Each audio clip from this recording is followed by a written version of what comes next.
In the quiet corners of a room, I am a ghost, a shadow unseen. They think I am weak, a forgotten old woman, but they don't know that silence is my sword. My name is Maggie Harper, though most people just call me Maggie. I am 74 years old. I grew up in a small fishing town on the coast of Oregon. For most of my life, I've worked hard, kept quiet, and stayed out of other people's business. But being quiet doesn't mean I am weak. On that day in that fancy real estate office, I was anything but weak. I still remember the first time my daughter-in-law introduced me to her friends. I had spent the whole morning making snacks, cleaning the house, and making sure everything looked perfect when the doorbell rang. I thought she would at least introduce me politely, maybe as my son's mother. Instead, with a bright, fake smile, she looked at me and said, "This is our longtime housekeeper." Her friends laughed, thinking it was a joke, but she never told them the truth. I stood there, holding a tray of tea and cookies, the warmth from the cups in my hands, while a cold feeling spread through me. It wasn't the only time she did something like that. Her disrespect showed up in other ways, too. I was proud of my small vegetable garden in the backyard. I grew lettuce, tomatoes, and herbs that I had cared for long before they moved in. One morning, I found the compost bin overflowing with perfectly good vegetables. My daughter-in-law saw me from the patio and shrugged. "They're not organic like the ones the store sells," she said. "I don't trust what you grow in the dirt out there," as if the earth I had cared for my whole life was somehow below her standards. I once tried to bring something of my own into the house. A beautiful solid oak dining table I had found at a sale. It was the kind of furniture that could last for generations. I polished it until it shined and put it in the dining room. That evening, she walked in, took one look, and laughed. "This old thing looks like it belongs in a cabin. We could burn it for warmth in the winter." The next day, it was gone, replaced by a cold, modern table. They started to take away my place in the house in more real ways. One month, my son sat me down at the kitchen table with papers in his hand and told me that I would now be responsible for paying for my own utilities. "It's only fair," he said. "You have your own room, and you use electricity." What he didn't say, and maybe had forgotten, was that I had paid off the rest of the mortgage on this house years earlier, using all my savings so they could keep it. That didn't seem to matter anymore. Then there was the matter of my wedding ring. It was the only thing I had left from my husband. It was a simple gold ring, worn smooth from decades of love and work. When they started investing money in the stock market, my son suggested I sell it. We could use that money for investments, make it grow. When I said no, my daughter-in-law sneered. "You're just selfish, holding on to a couple of rusty rocks." She said it as if a lifetime of marriage could be turned into scrap metal in her eyes. But the worst came when I got sick. It wasn't serious at first, just a cough that wouldn't go away, and a fever. But it sent me to the hospital for a week. I looked forward to returning to my own bed, my own pillow, the quiet corner of the house I had made for myself. When I walked through the front door, still pale and tired, I found the door to my room closed. A stranger's suitcase sat in the hall. "What's going on?" I asked, my voice still weak. "Oh," my daughter-in-law said casually, as if explaining why she had changed the curtains. "We decided to rent out your room. The extra money helps with bills. You can stay in the basement for now." The basement was unfinished, with a cold concrete floor, even in the summer. "You rented out my room while I was in the hospital?" I could barely say the words. "It's not a big deal," my son said from the kitchen doorway. "That rent money helps us feed one less mouth. You should be grateful. Grateful for being treated like an unwanted guest in the house I had saved." That night, I lay awake in the basement, the sound of the water heater my only company. Above me, I could hear laughter and the clinking of glasses. They had guests over, eating and talking in the rooms that used to feel like home to me. Every insult, every cruel comment, every theft of my dignity came back to me. I said nothing. I had learned that sometimes the strongest thing you can do is stay silent. But I did not forget. Not one word, not one action. Every memory was kept, not as anger, but as a record, a list of debts that would someday be paid. When my husband passed away, the sadness was like a thick fog that wouldn't lift. I moved through the days slowly, sorting through his clothes, his papers, the things that were left of the life we had built together. Among those papers was his life insurance policy, money he had insisted on keeping even though we spent years arguing over monthly expenses. He said it was for when the unthinkable happened. I guess it had. The check arrived a month later, new and impersonal, just numbers on paper. My son and his wife never asked about it, never even mentioned it. I kept it that way on purpose. They thought whatever I had would be a small amount, easily ignored. They were wrong. It was enough to do something that would change everything for me, though no one would see it coming. I contacted Ruth, my oldest friend from childhood. We had not talked regularly in years, but I knew one thing about her. She was good at keeping secrets. She had gone into finance, managing money for people who valued their privacy more than anything else. I told her I wanted to set up a trust in another state, one with strong laws to protect my money, something so secure that not even my own family could connect it to me. She didn't ask why. She just asked how much. Within 6 months, the trust was created. On paper, it was Ruth's company. In reality, it was all mine. Through that trust, we started buying shares in various companies, never enough to get public attention. One of those companies was the very firm that would later develop the $64 million estate my son and daughter-in-law were now so desperate to claim. I bought shares slowly, quietly, until my ownership reached 40%, not enough to run the company, but more than enough to control its most important decisions. The chance to start the next part of my plan came when my son and his wife started talking about moving up in the world. They had their eyes on the estate, the prestige, the status, everything they thought they deserved. But they didn't have the cash for the deposit. I let Ruth handle the loan through the trust, writing a contract with terms so specific they would never notice the trap until it was too late. The agreement was simple. The trust would provide the initial deposit for their purchase. If the trust refused to release the rest of the money at any point, the entire deal would fall apart, and they would lose their deposit to the seller. My son quickly read the papers.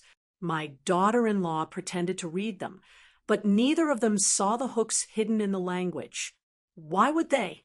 In their minds, it was just some anonymous investor helping them make the deal happen. From that day on, I watched from my quiet corner of the house as they walked around proudly making plans and telling friends about their new estate. I kept my head down, cooking my meals, taking care of my garden, playing the role of the harmless old woman. The more they believed I was helpless, the more openly they showed their true selves.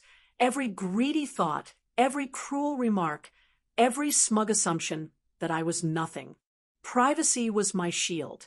The trust was layered through different holding companies, each with its own agent and address in a different state. My name did not appear on any document.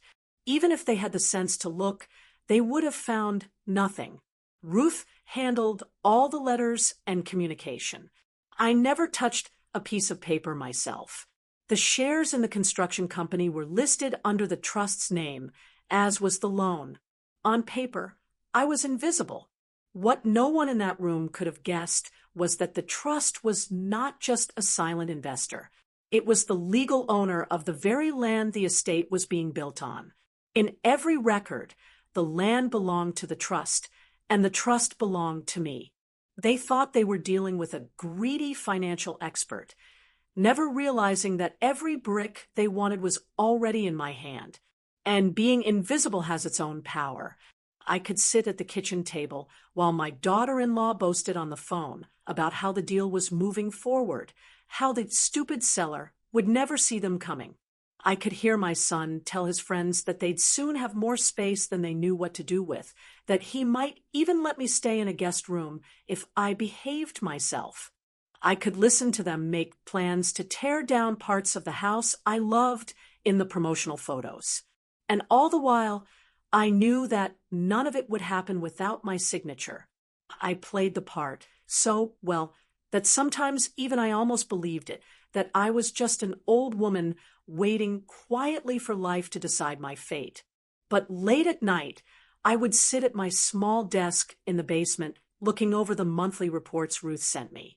I saw every dollar moving through the construction company.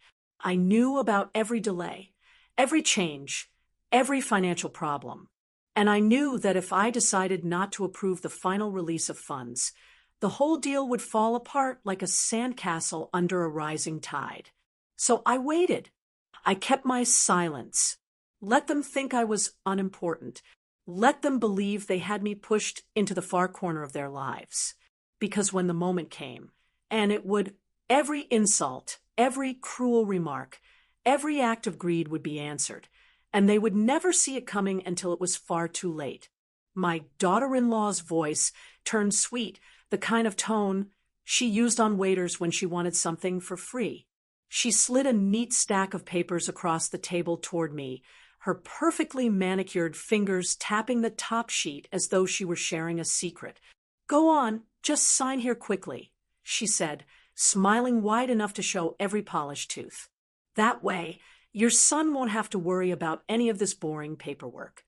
The papers were new and expensive, the black ink still smelling faintly fresh. I glanced at the title in bold letters, "Permanent Power of Attorney." A smaller line underneath said what they really wanted: full, irreversible control over the parcel of land my name still occupied in the records.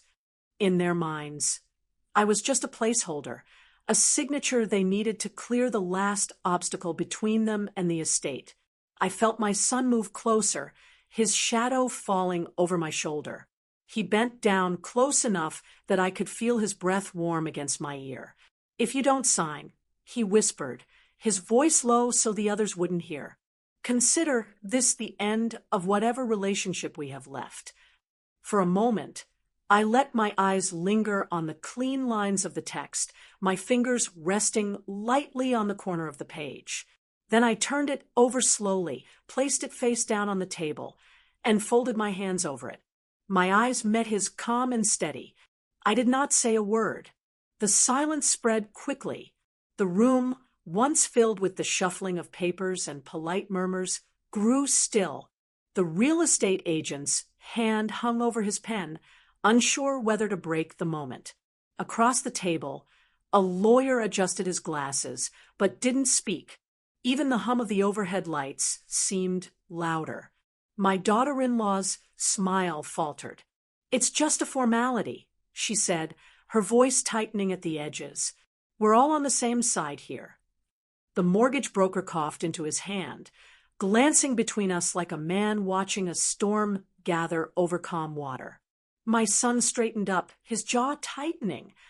"Mother," he said more loudly, "do not make this difficult. You have no reason not to sign." I leaned back slightly in my chair, letting the papers sit untouched in front of me. I could feel the weight of every gaze in the room pressing on me, urging me to pick up the pen, to give in to the pressure. But I had carried heavier burdens than this, and I had learned that sometimes the most powerful thing you can do is wait. Perhaps she needs someone to explain it to her. My daughter-in-law offered, turning to the real estate agent. Her voice had that sharp tone again, the one she got when she was 2 seconds from snapping. "She's not used to these kinds of transactions. Maybe if someone explained it in simple terms." I raised one hand slightly, and the room went quiet again. I didn't need their explanations. I didn't need their reassurances. I knew exactly what they wanted from me, and I knew exactly how long I had been planning for this moment. The air felt thick, heavy with anticipation and impatience. The papers lay between us like bait in a trap, but it wasn't my foot that was caught in it. I watched my son's expression change from confidence to irritation, then to a faint flicker of doubt. My daughter-in-law tapped her nails against the table, each click a little sharper than the last. Still, I did not move. The tension in the room was a living thing, pressing in from all sides when the door at the far end of the conference room swung open. Every head turned. Two men stepped inside, their polished shoes silent against the marble floor. One I recognized immediately, the project director for the estate's development. The other was the company's lead lawyer, a man whose suits were cut so perfectly they seemed almost unreal. The project director walked straight past my son and daughter-in-law without even looking at them. Stopping at my side, he nodded his head slightly, a sign of respect I had not seen from anyone in this room until now. "Mrs. Harper," he said clearly enough for every person present to hear, "we have prepared the final contract according to your instructions. If you do not sign, this entire transaction will be canceled immediately." For a moment, the room froze.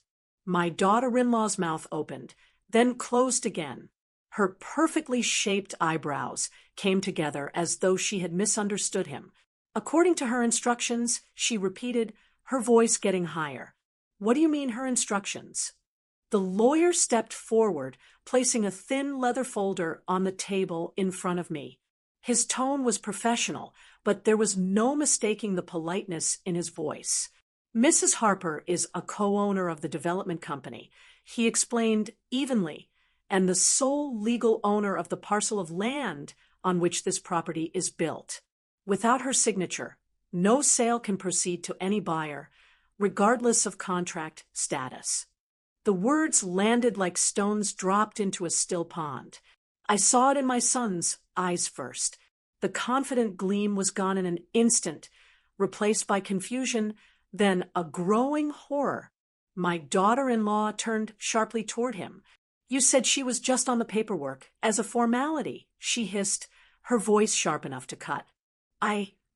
My son stopped himself, looking around at the silent witnesses in the room. His face was tightening and turning red with the realization that whatever private power play they thought they were playing was now happening in front of an audience. The real estate agent's eyes darted between us, clearly rethinking the entire situation. The mortgage broker shifted uncomfortably in his seat, now fully aware that this was no ordinary closing. The two lawyers seated near the end of the table exchanged quick, knowing glances. I let the silence stretch just long enough for it to feel heavy. Then I reached out and placed my hand on the leather folder. "It seems," I said softly, "that some of you have misunderstood my role here." My daughter-in-law's composure cracked. "You can't," she began, but the project director cut her off with a small, polite smile. "She can," he said simply, "she can do exactly that." I looked down at the documents laid out before me. They were the result of years of quiet planning, shares acquired one at a time, contracts written in careful language, layers of ownership that kept my name invisible until the moment I chose to reveal it. I had been patient enough to let them believe they held all the power. When I looked up, my son was leaning forward, his hands flat on the table. "Mother," he said, his voice tight, "we can work this out privately. Just sign the papers and—" "Privately?" I let the word roll slowly off my tongue. "No, I think we'll keep this right where it is, in the light." His jaw clenched. My daughter-in-law's hands were curled into fists in her lap. The people around the table were silent, but I could feel their attention like a spotlight. The lawyer tapped the top page gently. "Whenever you're ready, Mrs. Harper." I could have signed right then, but I didn't. I let my fingers rest on the pen, my eyes moving deliberately from one face to the next, my son's desperation, my daughter-in-law's fury barely held in check. the faint curiosity in the strangers who had just realized they were watching the perfect plan fall apart. "Not yet," I said, finally leaning back in my chair. "I think I'd like to take a moment." And in that moment, with the truth laid bare on the table between us, I watched their certainty collapse. It was the first time in years that I felt the weight in my chest lift. I pulled my chair back toward the center of the table, the legs scraping deliberately against the polished marble. Every head in the room turned to follow the sound. My son shifted uncomfortably. My daughter-in-law sat still, her hands gripping the armrests of her chair. I met her eyes and let the moment stretch, my voice calm but carrying to every corner of the room. "You're right," I said. "I have no name on anything yet, but today I'm going to put my name on every place you ever dreamed of stepping foot in." She blinked, unsure whether to laugh or frown. My son started to say something, but I was already uncapping the pen. The room was silent, except for the faint, deliberate scratch of the pen on the paper. My daughter-in-law leaned forward, her lips parting in anticipation, until she saw the title on the document. In my bag was a second set of documents prepared quietly by the foundation's lawyers over the past month. While my son and his wife had been celebrating their final closing, I had been arranging a closing of my own, one that could be done in this very room on this very table without ever leaving my chair. Every legal approval, every signature from the city, every stamp, it was already waiting for my pen. It wasn't the sale agreement. She thought it was. It wasn't a transfer into their hands. I was signing the estate over to the Haven House Foundation, a nonprofit shelter for older women who had been abandoned by their families. I had planned it quietly with the foundation's director weeks ago, the final terms waiting only for this moment. And there was one extra rule printed in clean, unchangeable legal language that no one in the room could miss. The property would list 2 honorary sponsors in every publication, every plaque, every fundraising event, my son and my daughter-in-law, their names forever tied to a gift they had tried to steal. The project director smiled, faintly as I slid the signed pages across the table toward him. "We'll finalize this immediately, Mrs. Harper," he said. My son's face turned pale. "Mother, what are you doing?" "I'm making sure this house belongs to people who will actually use it for good," I said evenly. "And I'm making sure your names are remembered, just not in the way you imagined." My daughter-in-law stood up quickly. "You can't." "Oh, she can," the lawyer interrupted, not even looking at her. And she just did. The next morning, before they had even finished reeling from the loss, the second part of my plan started. I had kept my phone's voice recorder on during more than one of her angry outbursts. One particular gem. Her laughing to a friend over wine, saying, "The moment the papers are signed, I'm shipping the old woman straight to a nursing home," had been quietly given to a local journalist I knew. Oregon is a one-party consent state, which means as long as one person in the conversation agrees to the recording, it is perfectly legal. And I had been agreeing silently every time she said something cruel in my direction.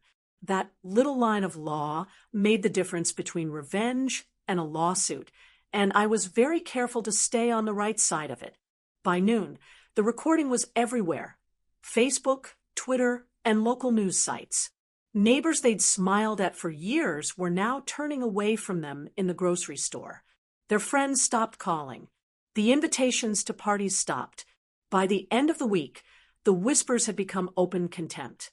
Oregon's small, close-knit community does not forget when someone shows their teeth at family. They were no longer welcome at church events, neighborhood gatherings, or even the cafe where they used to hold court over coffee. The very people they had tried to impress with their new estate now crossed the street to avoid them. It was poetic, really. They had wanted a house to prove their worth. Instead, they were left with a reputation that no amount of property could ever buy back. And the house they thought they'd live in It was now a safe place for women who, like me, had been pushed aside, except these women would find nothing but kindness when they walked through its doors. I had given them what they wanted. In a way, their names were etched in gold letters on a plaque in the estate's grand entrance. But next to it, in even larger letters, was the dedication, in honor of the women who are never forgotten. They wanted my silence to mean weakness, but my silence was just the space I needed to aim. And when I finally took my shot, I made sure it landed where it would never be erased. It was barely 4 months later when the cracks in their perfect little world began to show. The whispers around town had turned into something sharper. Business deals falling through, clients suddenly unavailable, partners pulling out investments without warning. The public shame from that recording hadn't just hurt their social standing. It had destroyed their credibility. First, they sold the luxury SUV, the one she used to show off in town, as if it were a crown. Then the boat. Then the house they'd once called their forever home. Piece by piece, their empire of image fell apart. By the 6th month, they were living in a small rental on the edge of town, trying to keep up appearances with smiles that didn't reach their eyes. And then, one rainy afternoon, there was a knock at my door. I opened it to find them standing there, my son and his wife, looking like the color had been washed out of them. He was thinner, the lines in his face deeper. She looked older, too, but not in a way that came from time. More like something inside her had worn out. "Mom," my son began, his voice low, almost breaking. We don't have anywhere else to go." My daughter-in-law kept her eyes down, her hands twisting the strap of her bag. She didn't speak, and for a moment, I wondered if the weight of her own words spoken months earlier about shipping me off to a nursing home was pressing on her tongue. I stepped back from the doorway and motioned for them to come inside. "Come in," I said. My voice was calm and polite. They followed me into the kitchen, where I poured 2 glasses of water and set them on the table. Neither of them touched the glasses. Their hands stayed folded, restless. He was the one to speak again. "We just need a place for a while, until we can get back on our feet." I sat across from them, studying their faces. For a moment, I saw flashes of the people they used to be, before the greed, before the cruelty, but it was only a flicker, gone as quickly as it came. I took a slow sip from my own glass, then set it down carefully on the table. "You know," I began, "there's a very nice nursing home in the next town over. Good food, clean rooms, friendly staff. You once told me I could choose between a nursing home or a mental hospital." I said softly, my eyes never leaving hers. "Well, I choose neither. But for you," I let the pause hang in the air. "The nursing home sounds perfect. You should try it." The words landed heavily in the air, and I saw them both flinch, not because they didn't understand, but because they did. It was her own phrase, said back to her with precision. My son's lips tightened. My daughter-in-law's eyes finally lifted to meet mine. And for the first time, she didn't have anything to say. They stood slowly. There was no argument, no plea, just a shared understanding that this door would not be opening for them again. When I walked them to the porch, I noticed a few of the neighbors outside, leaning on fences or pretending to work in their yards. They weren't pretending to ignore what was happening. They watched as my son and his wife walked down the path, their shoulders slumped, disappearing into the gray drizzle. I stood there until they turned the corner, the sea air cool against my face. My hands were steady. My voice had been steady. But inside there was something else, a deep, quiet satisfaction. Not joy, not triumph, but the certainty that the record I'd been keeping for years was finally balanced. And I didn't need to slam the door behind them. The silence was enough. The late afternoon sun spilled across the garden in a warm golden wash, turning every leaf into a stained glass panel. I crouched low among the lettuce beds, the earth cool and soft beneath my fingers. The scent of rosemary and damp soil rose with every movement, mixing with a faint, salty smell of the ocean breeze drifting inland. Somewhere behind me, one of the hens let out a loud, angry sound, as if she'd just laid the most important egg in the history of hens. I smiled without looking up. The chickens didn't care about reputations or bank accounts or grand estates. They cared about seeds scattered on the ground, sunlight on their backs, and knowing exactly where they belonged. I reached for another head of lettuce, twisting gently until it came free, the roots hanging with clumps of dark soil. My knees ached a little, but I didn't mind. I had learned to value aches that came from honest work. They were nothing like the slow pain that comes from being diminished every day in your own home. From here, I could see the small wooden gate at the edge of the yard. Hanging from it was a hand-painted sign, "Welcome to Grandma's Garden. Entry by invitation only." The letters were bold, the paint still fresh. To most people, it was just a charming decoration, but to me, it was a declaration. This was my space, my rules, my peace. I set the lettuce into the basket beside me, the pile already rich with tomatoes, carrots, and sprigs of basil. The rhythm of the work was calming. Pull, shake, place, repeat. It had a way of settling my mind, the same way the ocean's tide smoothed the stones on the shore. In the distance, I could hear the faint hum of traffic from the highway, the world still spinning with its rush and noise. But in my garden, time slowed to the pace of a heartbeat. I stood up, brushing dirt from my hands, and let my eyes wander over the rows of green. The sun dipped lower, turning my shadow long and thin across the path. My hair, once black and thick, now caught the light in silver strands that shimmered like spun glass. And in that stillness, I spoke, not to anyone in particular, but to the air, to the soil, to the silent witnesses of my life. Silence does not mean weakness, I said, my voice steady and low. It only means I am waiting for the right moment to speak my final sentence. A seagull cried overhead, circling before gliding out toward the horizon. I watched it disappear into the distance, my heart as calm as the sea it sailed over. There was freedom in knowing that I had chosen my moment and that I had spoken it without shouting, without anger, just truth at the exact time it needed to be heard.